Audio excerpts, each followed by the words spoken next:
सो बच्चों next question देखते हैं।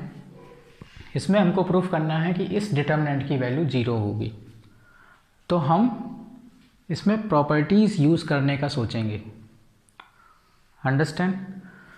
तो ध्यान से देखिए, इसके जो एलिमेंट्स हैं वो 1 1 1 हैं, इसके एलिमेंट्स ये हैं एंड इसके एलिमेंट्स ये हैं। तो ये जो कॉलम लिखा हुआ है इसके एलिमेंट्स को अगर हम मल्टीप्लाई करके लिखें तो और अच्छा समझ में आएगा। 1 1 1, ये वही B C C A B, इनको जो हम मल्टीप्लाई करेंगे तो ये आ जाएगा A B plus A C. यहाँ पर B C plus A B या बी ए, यहाँ पर ए सी प्लस बी सी, ये आया कि नहीं। अब मैं अगर C3 को, C3 मीन्स थर्ड कॉलम को, अगर मैं रिप्लेस कर दूँ C3 प्लस C2 से, तो इसके एलिमेंट्स क्या हो जाएंगे? इसके एलिमेंट्स हो जाएंगे A B plus B C plus A C. ये एलिमेंट क्या हो जाएगा? A B plus B C plus A C. ये एलिमेंट क्या हो जाएगा? A B plus B C plus A C. तो हमने क्या देखा, अगर हम C3 को अगर मैं रिप्लेस कर दूं C2 प्लस C3 से, C3 प्लस C2 या C2 प्लस C3 से, तो क्या होगा? ये जो मेरी डिटर्मिनेंट है वो ऐसे आ जाएगी 1 1 1, ये वही रहेगा B C C A B, और इसके एलिमेंट्स क्या हो जाएंगे? A B plus B C plus C A. ये भी वही हो जाएगा A B plus B C plus C A. ये भी वही हो जाएगा A B plus B C plus C A. अब देखिए, चूंकि हम क्या देख रहे हैं कि इसमें ये जो C3 है इसके सारे एलिमेंट्स आइडेंटिकल हैं, तो हम कॉमन भी ले सकते हैं। तो हम कहते क्या हैं, C3 से A B plus B C plus C A को कॉमन ले लेते हैं। तो taking common A B plus B C plus C A from C3 से हमने A B plus B C plus C A को कॉमन ले लिया। तो कॉमन का मतलब उसको आउटसाइड ऑफ द डिटर्मिनेंट ले लिया। तो आउटसाइड ले लेंगे तो क्या हो जाएगा? A B plus B C plus C A, ये मेरा आउटसाइड बाहर आ गया। अब अंदर क्या बचेगा? ये तो वही रहेगा 1 1 1 1 1 1, यहाँ पर भी वही रहेगा B C C A B, B C C A B. चूँकि थर्ड कॉलम से हमने A B plus B C plus C A common ले लिया, तो अब इधर क्या बचा? 1 बचा, 1 ही तो बचा। ये 1 हो गया, ये भी 1, ये भी 1। तो अब आप समझ गए होंगे कि मैंने इसको कॉमन क्यों लिया था। मैंने कॉमन इसलिए लिया था कि अगर मैं कॉमन ले लूँगा तो इसके सारे एलिमेंट्स भी 1 1 1 हो जाएंगे, और ऐसा होने से C1 के एलिमेंट्स एंड C3 के एलिमेंट्स आइडेंटिकल हो गए।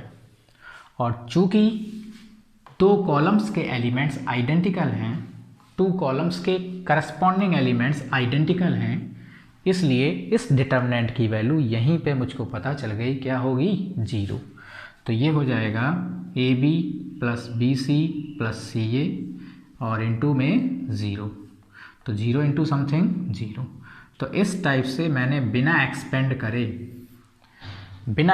करे इस डिटर्मिनेंट की वैल्यू को प्रूफ कर दिया कि ये 0 होगी, और हमें कोई भी ज़्यादा कैलकुलेशन नहीं करना पड़ा, कोई भी ज़्यादा एडिशन मल्टीप्लिकेशन वगैरह नहीं करना पड़ा।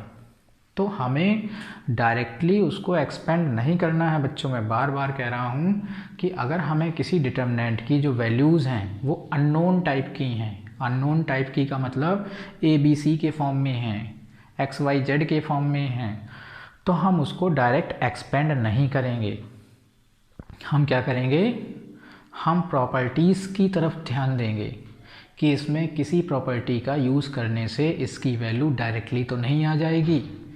अगर डायरेक्टली नहीं आ पा रही है, कोई प्रॉपर्टी यूज़ नहीं हो पा रही है, तो हम कुछ ट्रांसफॉर्मेशंस का यूज़ करके उसमें कुछ ना कुछ 0 तो बना ही सकते हैं, क्योंकि 0 बनाने से भी वो बहुत ईजी हो जाता है। सो स्टूडेंट्स, मैं क्या कहना चाहता हूँ आप बार बार इस पे ध्यान दीजिए, क्योंकि अगर आप मेरे जो मैं कहना चाहता हूँ उसका अगर आप मकसद समझ गए तो आप वो चीज़ अप्लाई करना स्वयं सीख जाओगे, स्वयं आप अपना रुझान अपना ध्यान उसी की तरफ लगाओगे। अंडरस्टैंड? मैं कहना चाहता हूँ कि या तो आपको ये देखना है कि डिटर्मिनेंट की कोई प्रॉपर्टी से डायरेक्टली इसकी वैल्यू तो नहीं आ रही है। जैसे देखिए हमने यहाँ प्रॉपर्टी लगाई तो डायरेक्टली हमको एक डिटर्मिनेंट की प्रॉपर्टी दिखने लगी और वो दिखी तो हमने इसकी डायरेक्टली वैल्यू 0 रख दी। मान लो अगर ऐसा कुछ ना हो रहा होता तो हम इसके कुछ एलिमेंट्स को 0 बनाते। 0 बनाने के बाद फिर जब कोई ऑप्शन ना बचता तो फिर हम उसको एक्सपेंड कर देते, और किस रो के रिस्पेक्ट में या किस कॉलम के रिस्पेक्ट में एक्सपेंड करते, जिसमें नंबर ऑफ जीरोस सबसे ज़्यादा हैं। हमेशा उसी रो या कॉलम के रिस्पेक्ट में एक्सपेंड किया करो जिसमें नंबर ऑफ जीरोस सबसे ज़्यादा हैं, क्योंकि उन नंबर ऑफ जीरोस की वजह से हमारा कैलकुलेशन बहुत आसान हो जाएगा। बहुत सारी चीज़ें, बहुत सारे प्रोडक्ट हमारे डायरेक्टली 0 हो जाएंगे, उनको हमें सॉल्व नहीं करना पड़ेगा। तो हमेशा आप उसी रो या कॉलम के रिस्पेक्ट में डिटर्मिनेंट को एक्सपेंड करोगे जिसमें नंबर ऑफ जीरोस सबसे ज़्यादा हों। अंडरस्टैंड? और अगर आपको कुछ भी समझ में नहीं आ रहा है तो आप 2-3 ट्रांसफॉर्मेशंस का यूज़ करके उसके अंदर जीरोस तो बना ही सकते हो। अंडरस्टैंड? डायरेक्टली उसको देख करके हमें एक्सपेंड नहीं करना है, जीरोस तो बनाना ही बनाना है। ठीक है, तो नोट कर लीजिए इसको, फिर एक क्वेश्चन और डिस्कस करेंगे।